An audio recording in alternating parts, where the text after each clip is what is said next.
Actors, we've all got issues, so let's talk about them. I'm your host, Juan Ayala, and this is Actors with Issues. Hello, ladies, gents, and non-binary friends. Welcome to another episode of Actors with Issues, where we talk shop with guests from TV, film, and Broadway. I am your host, Juan Ayala, and today's guest is an actor that you know from Cobra Kai. Please welcome to the stage Gianni DeCenzo. Gianni, thanks so much for being here. Welcome. Yeah, of course, man. Thank you so much for having me. I'm excited to talk shop. It's gonna be fun. So with folks who started as young as you did, sort of coming up as child actors, I'm curious, what have you noticed has changed the most in terms of the industry? I know especially the last couple years with COVID and things like that, it's changed a Yeah, lot, but yeah, what have you noticed? yeah. It's honestly, it feels like it's changed overnight with COVID. I say Mm. that, but it's been like 3 years since Almost then. four. Yeah. Uh, yeah, it feels like it was yesterday, just one big fever dream. The biggest thing that's changed is the audition process. Mm. Like I started when I was 8 years old. I'm 22 now, and it used to be that my mom would take me out of school. We'd drive like an hour out to LA, struggle to find street parking, and then we'd wait in a waiting room for like 10 minutes. Yeah. And then I'd go in the audition room and it would be 5 minutes and then I'm done. So it's like over an hour just to do like a 5 minute audition. But now with COVID, they had to do a lot of online auditions, a lot of Zoom calls, and a lot of just like self tapes. And I had done self tapes in the past, but it wasn't like for everything. And it's like there's some benefits, but then there's also some cons to it. Like the Mm. benefit is like you can audition from anywhere. You're not tied down to like one city now. You don't have to like be right next to LA to get any auditions. But then you also kind of lose that personal touch, because Mhm. I'd like to go into the room and kind of gauge what people think, what they're looking for. I'd like to build that personal connection with them. And you can kind of do it over Zoom, but most people have their cameras off, and so you Yeah. don't really get to like see how they're feeling about the performance. So yeah, it's interesting. Pros and cons, definitely.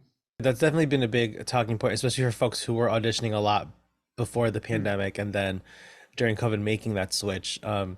Folks like myself who sort of got their bigger reps during the pandemic, I only know self tapes, and my first reps Yeah. were not even in New York; they were based in Mm, Atlanta. So all of my auditions were self tapes back then. So yeah. I was one of the lucky ones. I feel like I got to hit the ground running. When they're like Yeah. everything's self tapes, I'm like, cool. I've got a ring light already.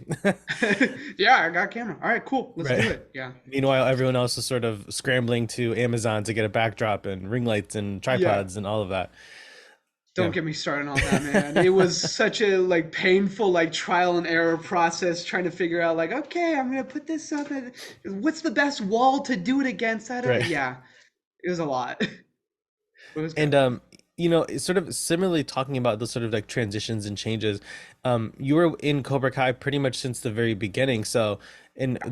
back when it was a YouTube original or on YouTube Red, or I think that's what it was called Yes. back then. Yeah, it So was with that YouTube, Reddit, transit, and Premium. Yeah, yeah, I yeah. don't know.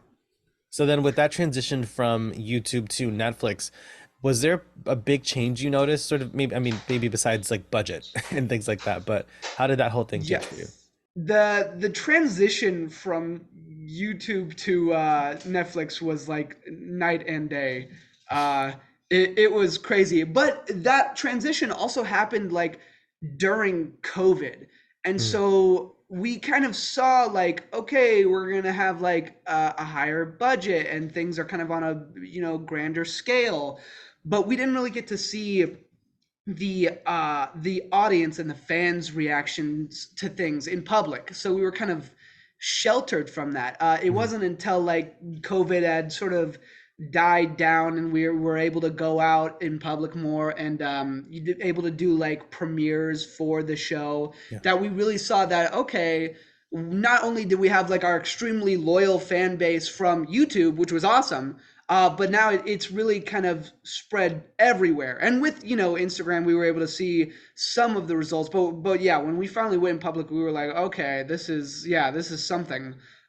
It honestly wasn't. I wasn't expecting the show to blow up as much as it did when I first auditioned for it. I think I was like 15 or 16. I was a freshman in high school, or Mm. no, think it was a sophomore. I was like a sophomore in high school, and yeah, this just took off, and I think it's great. Netflix is great, and yeah, it's been awesome. Yeah. And during that time, having been with the show so long, as we said, I think it's close to 50 episodes now with across those 5 seasons, Yes, something I like that. think yeah, it's a solid 50. Yeah. Oh my And gosh, that's amazing. it's crazy to think about that it's been that Yeah, much. that's a lot. Wow. Woo. Yeah. And during that time, I feel like you along with many of the other cast members have grown up with the show. You all started, but you're sort of in high school, and now you guys are in your 20s. So, what have you? What would you say that you learned during that process and with growing with the show and whatnot? Well, so I will say that this is like the first project that I've done this many years. Prior to this, I was jumping around between Disney and Nickelodeon, doing a bunch of guest appearances here or there. Mhm. I think I've almost made it onto every NCIS. I'm Yeah. doing like a little bingo for that. That's my career goal. And then my best thing ever was Fartcopter, which I won't spoil, but someone go out and watch it. But yeah, being on a show this long really taught me how to kind of develop a character. Mhm. Because usually you only get to have this character for so long, but when you've been playing them for like 5 years over the course of 50 episodes, you really start to discover a lot about them, and it really becomes more of a collaborative thing between you and the writers. And they really do appreciate our input over on Cobra Kai, and it's great being able to like really collaborate with them. So yeah, getting to learn how to develop a character over the course of years is awesome, and then also just learning how to handle yourself on a set, because these people that you're working with, it's a small industry, and then especially if you're going to be working with them for 5 years on a single set, it's yeah, you got to learn how to work together. Mhm. It like I said, it's very much a collaborative thing. So Yeah. yeah, it's important to Mhm. learn. And in hindsight, is there anything that you know now about the industry, about acting or the business itself, that you wish you'd learned earlier on in your career? Uh, I would say, I mean, the biggest thing I've learned is just that growing up as an actor, I was 8 years old. You kind of become a little adult. That's like the best way you can handle yourself on the show. Like I did this one Disney show, and there was this 8 year old on the show, and he was like telling me, because we were on Thursday or Friday, where like the producers and the executives come in to kind of see how the show goes before you film it. And he was like, okay, so yeah, these are the producers, and you want to get in close with them because they're the ones that are gonna like get you here and there. I'm like, oh my gosh, you're 8 years old and you're learning how to like market and shop around and like talk to producers and executives. Okay, I mean, I was like playing hockey at the time. I don't know. Mhm. I was more of a kid, but yeah, it really is just like a certain way that you need to handle yourself from the get go. And Yeah, it's a learning process, but I think I'm eventually I'm learning it. I'm getting there. And this is a segment of the show, a pretty new segment actually. For this episode, it's Okay. called Dear Gianni, sort of Oh, giving advice to young actors, sort of like a okay. Dear Abby column for back in the day. I'm not sure if you, I don't know, I don't know Yeah, if I'm yeah, aging yeah. myself. Okay, No, I'm no, like, I know. do Yeah, kids I know know it. Dear Yeah. Abby? So Yes. like lots of young actors when they're coming out of school, they feel like they're sort of just being thrust out into the real world and have to Mm, sort of figure everything else out. They know they've got a killer monologue selection, they've mm, got some songs if they went to school for musical theater, and they've learned technique. But in terms of the business, mm. there's a lot of knowledge lacking there. So what do you feel young actors should learn more about in terms of learning about the business side of entertainment? I would say the business side, it is a business, and it's an art. But I mean, when it comes to acting like this, it does become a business, and so there is, like I said, a certain way that you need to handle yourself. I would say one of the biggest things is, if you get to the point where you're doing interviews and stuff like that, is just how to carry yourself. I would Mm, say there's there's a certain way you want to carry yourself. So, maybe talk to people. I have, publicists that are great, except for Sean. I hate Sean. No, he's great. He's listening. I love you, Sean. But yeah, there's a certain way that you want to carry yourself. And then also the biggest thing is staying in class. Mm. One thing that people can forget is that, you don't just take one or two acting classes and then you're perfect, you're golden. It's an art, and so you're always developing and always learning new things. I really don't think you ever stop learning in this industry, which is great because you always get to grow. And if you're not growing, you're stagnant. You don't want to be stagnant. Yeah. So I'd say stay in classes. And then yeah, the biggest thing for me was, I started out with a commercial agent, so I was just building that resume. So however you can build the resume, whether it be if you can do commercials or if you can do your own self tapes, find monologues to kind of show range of what you can and can't do, more so what you can do. And yeah, just really get a reel together and stay in class and stay with it because it's a long process. I've been doing this since I was 8. I'm 22 now. It takes time, so don't give up. That's a Yeah. big thing.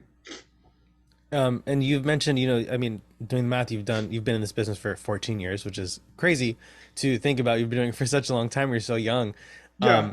But you have way more experience than so many other young actors your age. I mean, 22, most kids are leaving their Mm. bachelor's program and whatnot with a handful of theater credits on their resume. Um, and during that journey for you, was there a time that you were like, maybe I don't want to do this, or was it always like, this is what I want to do, this is what I've chosen?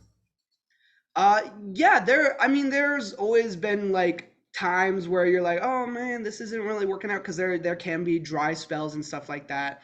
And so you start to doubt yourself. But like I said, it's a long time thing. It's a commitment.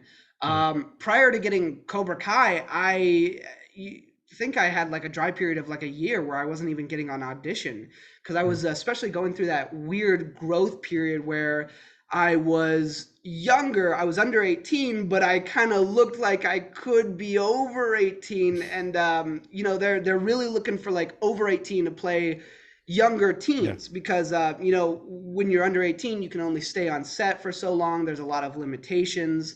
And so yeah, I didn't get like anything for a year, and I was like, oh man, maybe this isn't working out. But then Cobra Kai came along. So it really is just like you gotta stick with it, and if it's what you love, you don't doubt yourself, just keep going. If you're feeling like, oh man, this isn't working out, just take some classes, like I said, really work on yourself in those dry times. Never let the opportunity to work on something go. And this is a part of the show that we call the good, the bad, and the ugly. Sort Okay. of talk about the parts of the industry that we like, the parts we don't like, some of the worst parts. Okay. But we always start with the positive. So, what do you enjoy? Like, what is your favorite part about the entertainment industry and being an actor? I mean, this can be seen as a good thing or a bad thing, but I like it. It's kind of it is a smaller community, and so you really do get to know each other, and you really get to like, I would say, lift each other up, and just be supportive. Like, my castmates, I've been working with them for 5 years, so I really get to know them, and just I love supporting them. Like Asholo, who plays Miguel, he recently did Blue Beetle, so Yeah. I had to go out. I had to go watch his movie. I actually got one of the little popcorn backpacks that they had promoting the show, and I wore it the whole time because it's fun. We're all friends. We want to support each other. So that is like one of the awesome things. And you're saying like what's one of the more negative side of things? So we haven't gotten to that part yet. But that is the next Oh, question. okay. Yeah. Okay. Then yeah, I would say that is like a real great thing that I enjoy getting to be a part of that community. Yeah. And is there part of the industry that you like really dislike, something that we should do away with completely? See, oh, okay. I don't know if I would say do away completely with it. This is more just personally me. I'm not very good at social media.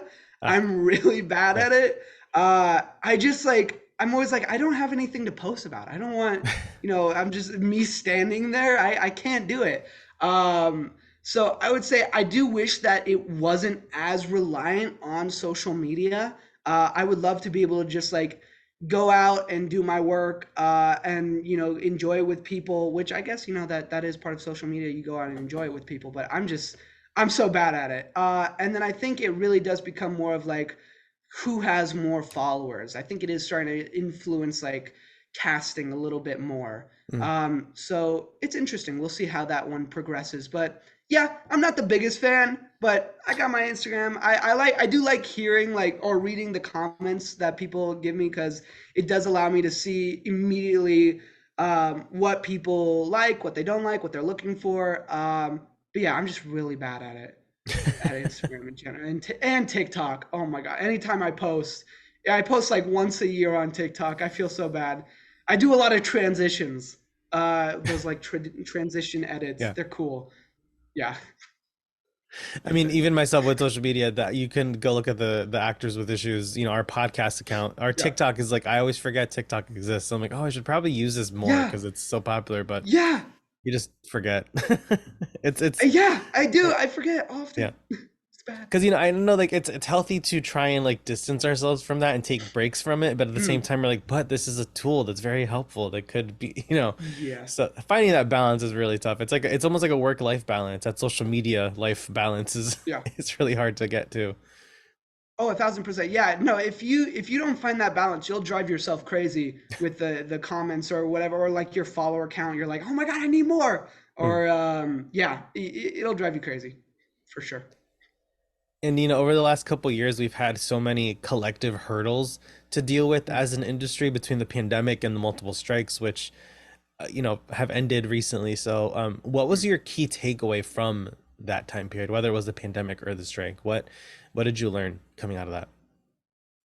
I just, I learned how to kind of work through anything because Mm, the big thing about this industry is that a lot of the times you're filming and working whether it's rain or shine, and that was definitely the case during the pandemic.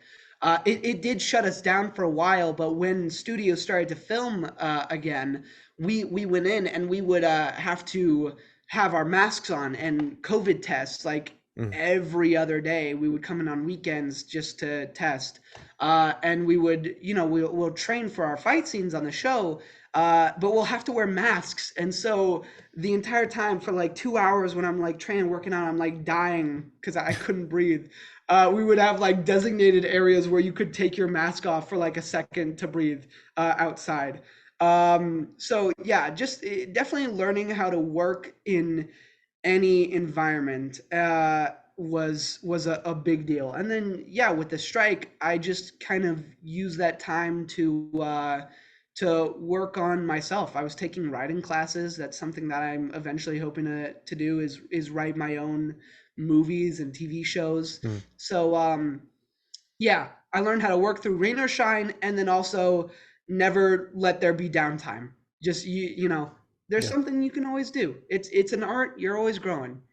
And in terms of misconceptions, I feel like we often uh, come into this industry thinking Mm, it's a certain way, that it functions a certain way, and then I feel like over the years we learn like, oh, it wasn't really like that. So, does anything come to mind mm. of like something you've debunked over the years? I would say a lot of people think that there is a lot of nepotism, and from what I've personally seen in the industry, I haven't seen any. Um, like not a whole lot. So I would say that don't be as anxious going in there when you're like, oh my god, I don't know anybody. They're not going to cast me for this. That's not, you don't really need to worry about that. You Mhm. just do your best. If you're right for the part, you're right for the part. And then another thing is being right for the part. You could be the best actor in the world, like amazing, but you might not get the part because Right. when it comes down to it, it's about who fits that character. Yeah. and someone else could get in. It's like, okay, well, they just are that character. You know, they were just, you know, Sheldon Cooper or whatever. Like there's no one else for that part for except for him. Um, yeah, so I would say don't worry about what others are doing. Don't compare yourself to others. It's not as serious as you think. No one's out to get you. Yeah. It's good. You're fine. Just have fun. Yeah. I feel like that's definitely been a big talking point the last like year or so, the rise of nepo babies. And when I Mm-hmm. see who's related to who, I'm like, oh, but they're good. Is that really a Yeah, problem? It's worse. yeah. I think it's a problem when someone is a nepo baby and they're terrible and they continue to get opportunity. That's when it's Yeah, when frustrating. it's really blatant. Yeah, I would say Yeah, that but is it's like, a well, Jack bad Quaid's thing. great on The Boys and was great in I Scream, was and literally just gonna say, yeah. yeah, and I was Maud gonna say Apatow's great an on example of Euphoria. Like, you not know, Nepo.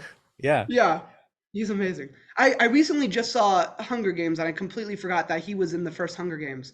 He was like, oh, he he's the one that was killed. He was the one that killed Rue. So I feel a right. little personally attacked. He hit that for us. I don't know.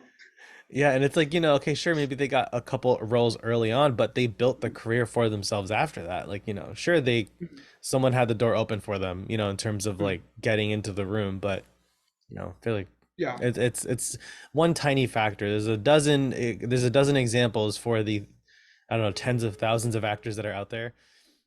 I will say that I think that I think nepotism can only take you so far. I mean, if you don't have the skills to take advantage of the opportunities given to you, then you're not it's not going to get you anything. There's no free ride. I don't think in this industry because it's an entertainment industry. People want talent. They want to be entertained. They want hard work. So yeah, you can't just like. There's no easy ride. It's work, but it's fun work. And this is the last segment of our show. We call it "It's Time for Life's Big Questions." So first one, if you could have any superpower, which would you choose? Oh my god. I either super speed or flying. Uh, I would say super speed, just because like I feel like it's overpowered. Hmm. Um, and they don't really show it that well in movies sometimes. Like if there's like a character with super speed, they should just be winning every battle. I mean, if you can move faster than time, Yeah. what's stopping you? Someone's robbing you, you just punch them once in super speed, and I feel like that might kill them though. If they, I if mean, they're with getting the boys, I mean, yeah. he's ripped through Oh, people. It's horrible, but yeah. Yeah, see that I think that's okay. I'm not gonna do that if I have the super speed. So maybe the flying, just because I like flying, or I would like to fly. I get mm, to look out the window in planes. I'm like, oh, I want to actually do that. Um, I don't know. And I did go skydiving once, so I kind of mm, got a little taste of it. yeah, Just the falling side of it, though. But it's fun. I like it. controlled falling, thankfully. Yeah, controlled falling. Wasn't free fall. No, no. Self tape or in person audition? Oh, you're killing me, man. I don't know. That is hard to choose. I will say it is a lot easier to do the self tape, and you can self tape as many times as you want. Mm, You can put the best audition forward, but you really do miss that personal connection. Um, I'll say self tape for mm, right now because I'm connected to people. I mm. don't know. I don't know. What would you say is the most spontaneous thing you've ever done? Ooh, fartcopter, fartcopter for sure. It's on Adult Swim. It's 10 minutes long. I was 10 years old with a British Australian accent, wearing just a tailored suit. I did one audition for it, and they were like, "Yes, you're doing this," and I was like, "Okay." That, like I said, is the best thing I've ever done with my career. Mm. Sorry, Cobra Kai. No. But go watch it. It's fun.